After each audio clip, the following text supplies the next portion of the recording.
Aloha. I'm Representative Cynthia Thielen talking to you from the Capitol, and I'm delighted today to have Jay Fidell with me. And Jay has a string of accomplishments after his name, so in just a minute I'm going to ask him to explain those to you. We speak to you on renewable energy issues that are so important to you and to all of us in Hawaii. I represent Kailua, the windward side of the island, where we have very rich resources for renewable energy. Jay, will you please say hello to the viewers and explain what it is you do? I'll In say hello addition to to you, being Cynthia. here. It's so nice to be here with you. It's been too long. We've done this, but not for a while. So I'm delighted, and thank you for asking me down. So I'm a lawyer. I practiced a long time in Hawaii since 1965. But in the process, I've gotten interested in technology. I've gotten interested in energy, in agriculture, in globalism, and in diversification. So we organized maybe 10 years ago, maybe more, Think Tech Hawaii. So I'm active in there, and I sit on the Energy Policy Forum because of my interest in energy. So I'm here to talk to you about energy today, Cynthia. Okay? This is wonderful. And you're going to brief us at the Capitol. The Energy Forum is going to come in January, as I understand. January 13th. Great. I'm looking forward to that. We have a seat for you. Oh, good. I recently attended the European Wave and Tidal Energy Conference, where I presented a proclamation from the governor and lieutenant governor. That's great. And encouraging the wave energy companies to select Hawaii to test their wave energy converters. The reason I was saying that, and can say it in good faith, is that Hawaii is the second best place in the world for wave energy. The first is Tierra del Fuego, without a huge population. It's hard to run the wire. Yes. And so you take a look at what we have here. Each island, according to the National Renewable Energy Lab, each island could gain 100% of its power needs from wave energy technology, with the exception of Oahu, but it could gain 80% from wave energy converters. And these are non-polluting devices that visually wouldn't really cause a concern, and that will produce the power and send it to the grid quite well. Jay, I wanted to just read something. Anyway, right at the beginning of the conference, Sure. I start off with aloha, always, and the attendees from all over the world, we had, I think, oh my goodness, maybe 29 different nations that were there. And they are delighted. They understand the word aloha. And they also understood my request that please look at Hawaii to test their devices. I wanted to just read something to you. Dr. Stephen Salter was there, and he is in the School of Engineering at the University of Edinburgh, and a real giant in this field. And he said, and I quote, "In the autumn of 1973, the Western economies were given the rare chance of a ride in a time machine and saw what the world would be like when there was no longer cheap oil. Most people thought it looked rather uncomfortable. Others, who had previously been regarded as eccentric, increased their efforts to develop what were then called alternative and now are called renewable energy sources. Still others set out to destroy what they saw to be a threat, and they succeeded." So in 1973, when Hawaii was suffering the gas crisis and people were sleeping in their cars to fill their tanks with gas, we had a chance to take a look at a future that we wouldn't want to have. And we had a chance at that point to develop our renewable energy resources, and it didn't happen. No. And everyone just went back to life as usual and using fossil fuel as usual. And then you fast forward for Hawaii, and we're the most oil-dependent state in the entire nation, as you know, Jay, and we have the highest utility rates, I think, virtually of any place in the nation. So I look at us, and I look at our island state, and about like 8 years ago, I said, why aren't we tapping the resources that are surrounding us in the island? Why aren't we tapping wave energy resources? Well, it turned out that no one in the U.S. Department of Energy even had a clue about that. No one was doing anything. So I paid for my trip to go over to Cork, Ireland, to the first, well, I think it was maybe the second or third European Wave and Tidal Energy Conference, and met a ton of people from other nations, other universities outside of our country, and they all were moving ahead with this technology. And it was incredibly exciting to me. So I've continued to go back there, Jay, and there's finally been progress in Hawaii and in our nation, which is encouraging. So I don't mean to take all of the time. No, saying this. I want to ask you though, what's the progress been like in Europe? Because they sort of started this, or at least they seized on it, and they have experts there. How much energy is being generated in Europe from wave action? Okay, I'm glad you asked that, because what I have right now are the names that are just delightful of the companies, and with the exception of only one, they're all Europe. Palamas, and that is a Greek word for sea snake, and wonderful. they're located in Scotland. There's Aquamarine Power. Ocean Links is the Australian company, and they are working to put their device offshore of Maui, and that should happen within the next year or two. WaveGen, Oyster, Fred Olsen from Sweden, big company. They have been in shipping, but they're moving into where the growth and the money will be. Seabed, Sweden, Wavestar, Denmark. And those are companies that are poised to be commercial. I'm not talking just the beginning R&D. These are companies that really have taken this step and are really in the almost commercial stage. The utilities overseas are investing in these companies. In Europe, yes. Especially, yeah. And they're investing, they're partners with them. So are their governments.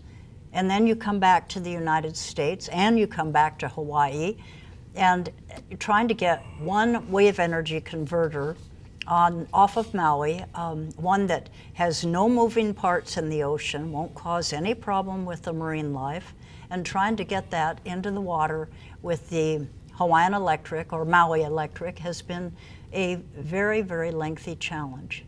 And it shouldn't be. I mean, it just should not be, Jay. We should be able to move ahead with that. But okay, now let me offer this thought. Sure. And I'm only running parallel here. There are a lot of different renewable energy technologies that are in play in Hawaii. HECO's model is, here's an RFP. Come back, tell us what you can do. Tell us you have a technology that'll yield, X number of megawatts. And we'll make a choice. And in fact, the PUC asked them to do that fairly recently.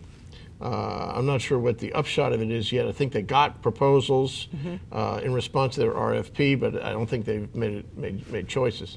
But in that process, wave energy developers could actually be putting in their own proposals. Okay, now let me tell you the difference with Europe and why. Let me just give you the job count in Europe that they're talking about. That their projections about wave energy by 2020, the wave energy sector in Europe, again, here we go, 20,000 direct and 13,000 indirect jobs by 2020. I mean, that's huge.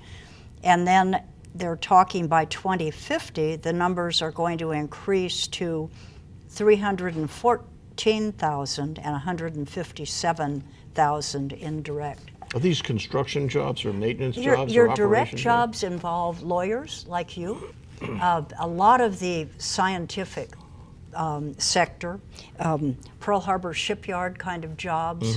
But I'll tell you my complaint with Hawaiian Electric. The utilities in Europe are, I guess you'd say they're becoming financial partners with the wave energy companies. So maybe they own 1/3 of the company. They're not saying bring in an RFP. They're saying we're going to develop this industry and the jobs it's going to create, and we're going to do it locally. That's what's missing My guess here. is that would work faster, actually. Oh, absolutely, and that's why they're doing that. And then you take a look at what we're doing here, and it's an approach in Hawaii is, hey, wait, we want to wait and buy at retail. And that drives me bats, because if you buy at retail, the jobs are in another country or in the mainland U.S. And the price is higher. Of course the price is higher. And you're not creating the green energy jobs here in Hawaii. Right. So I don't, you know, you might say Hawaiian Electric is good because they put out an RFP. Let me show something else that's happening where we're really having leadership. And I wish we had it from Hawaiian Electric, but we don't. So the leadership is coming from the United States Marines, right here in our backyard in Kaneohe. Yeah.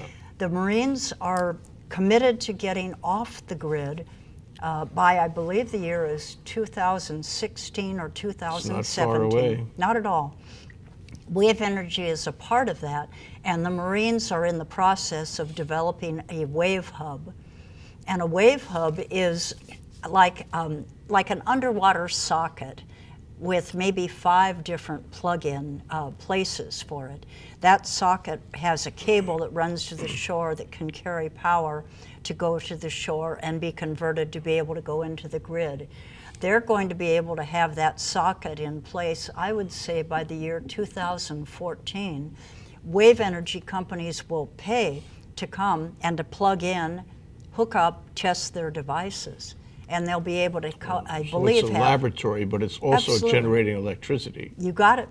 Yeah. You got it. That's great. Now there's where leadership is. The Marines are leading. And the Marines, it's interesting, I spoke to some people at the APEC meeting, and they said, yes, they knew that the Marines were leading, but they were leading faster here, right at home on Oahu, at the Kaneohe base. It goes back to Robert Rice. Remember the Colonel Oh, Robert yes. Rice, recently relieved and retired, but he was a visionary out there. Yes. He really he reshaped everything in Kaneohe, and the big thing was energy. And Yeah. he was doing those the power buoys, Right. you know, out in the harbor. But I understand the power buoys have been retired Well, in favor of this new Yes. hub device you're talking Exactly. about. The ocean power technology had a test buoy, but it's now out, which is good because it leaves the whole space now for the wave hub to be put in place. It's a great idea, actually. Oh, it is. Yeah. And the great idea is that they make their money back because the companies pay to hook up. And at the same time they're hooking up, they're giving power to the base. It's like a democratic farm, you know, everybody can participate. Right.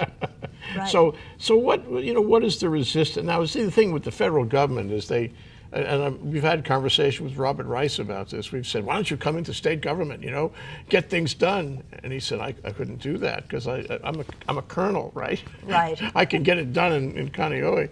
But that's the dichotomy, you know, when you come back into the civilian community, it isn't the same. So what's the resistance on this? Why doesn't this idea take root somewhere else? Why is it only with the Marines? Oregon is trying to do, I think, to create a wave hub, so it's not just there. I spoke to Stephen Chu over at Washington Place when he was here for APEC, and was talking about the Marines and how, of course, the whole industry, the wave energy industry, needs some financial help. He said, don't forget Maine, that they're moving ahead too. So you've got Maine, Oregon, Hawaii, and we're the Pacific Basin. We're where it really should be happening. And U.S. Department of Energy, after being a no-show at that Cork, Ireland.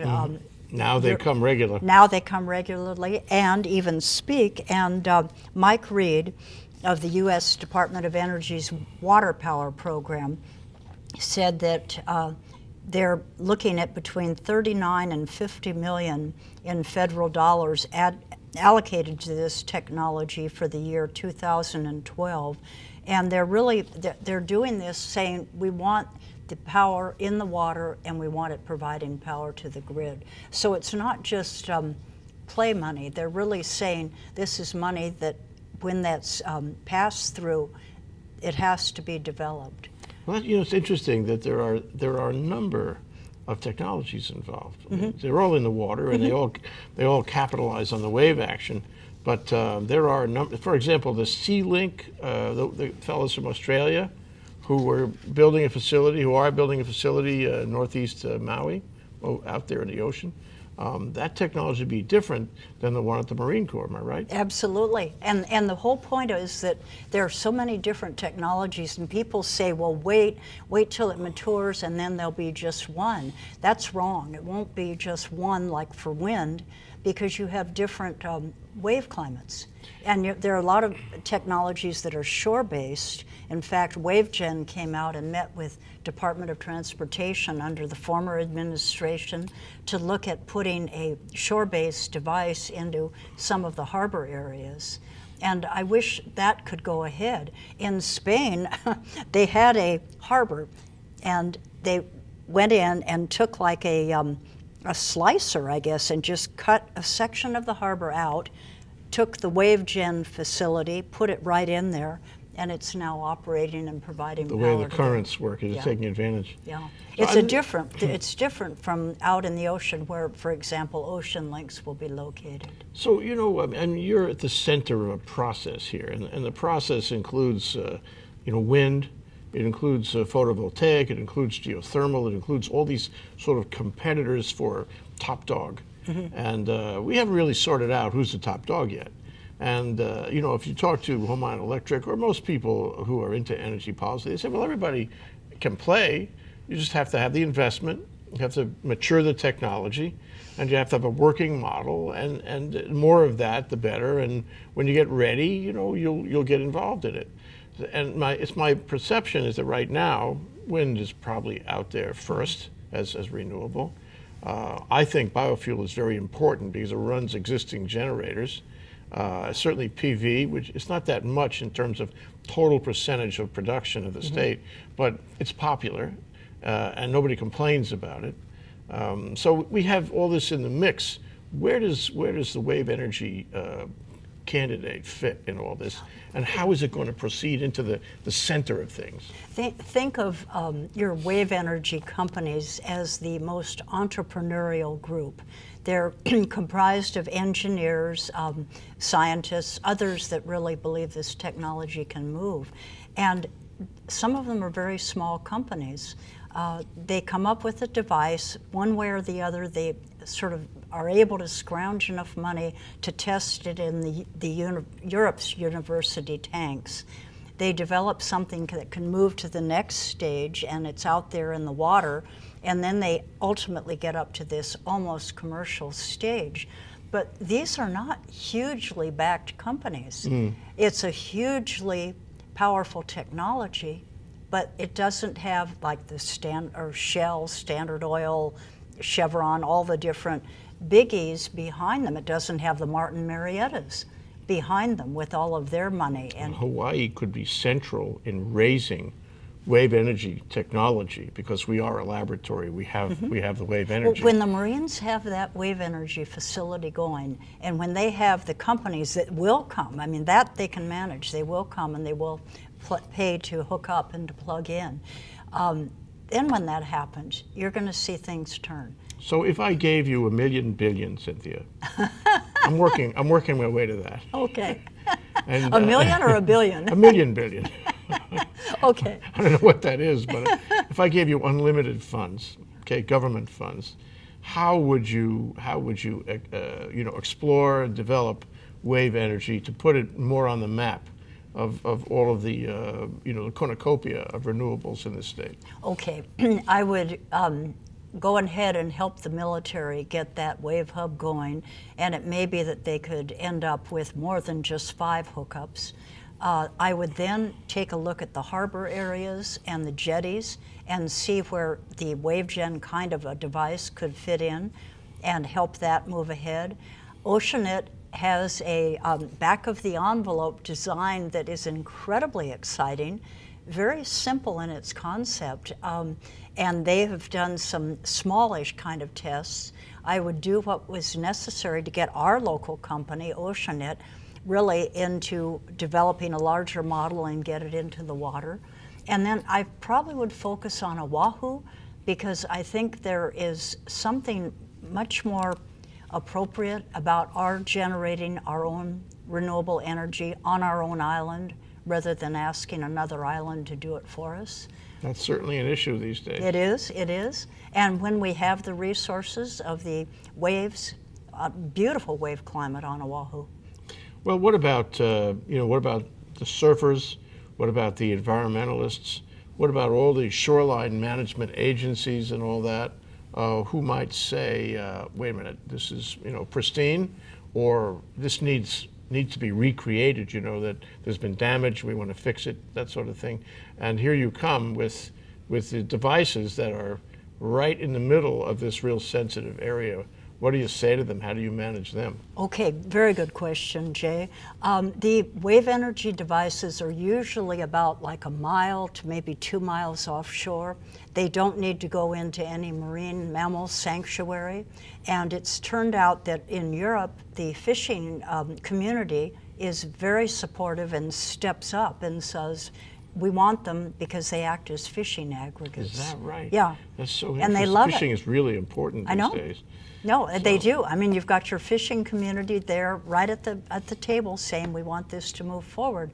Surfrider Foundation, the national branch of it, or the national headquarters of it, was with me in Washington, D.C. when we met with the president's team before he took office, and they were there supporting wave energy. It was totally a wave energy meeting with the advisors to the president's transition team.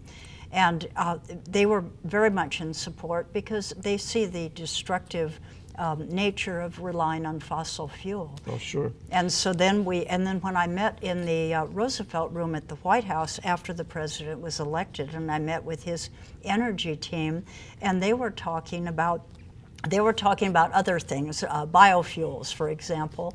And I said, hey, wait a minute, handed them the brochure that I had put together about wave energy for Hawaii, pointed out the beach where the president and his family swim on the Marine base, and said, here is your rich climate for wave energy a little further out, and here's a circle showing that existing buoy at that time. So the message got through to the president, and I really pushed hard on this because when he was talking about wave energy at his big speeches, he never included ocean energy. After this big push and trying all different ways to get that message there, next speech that he gave on renewable energy, he included the ocean energy, which is important. I mean, he's an island. From the point of view of an industry, it's called the wave energy industry, although there's like sub-technologies and sub-industries in that. How would you incentivize them? How would you make them more robust on the mainland and especially in Hawaii? How would you make them move faster in order to, produce a scalable technology that will actually light our cities? I wish I had the answer to that. Go back to Europe, and I say the answers are there. They're laid out. They've done all the environmental work. The companies are moving ahead. It takes a utility that is powerful and big enough, like they have over there, that buys into it, working with the company, and then some investors. And when I hear about the investors here that are green energy investors, I keep wanting to say, wait a minute, take a look at what surrounds us in these islands. Why aren't you meeting with some of these companies? And if any of them are listening, I would say, call me.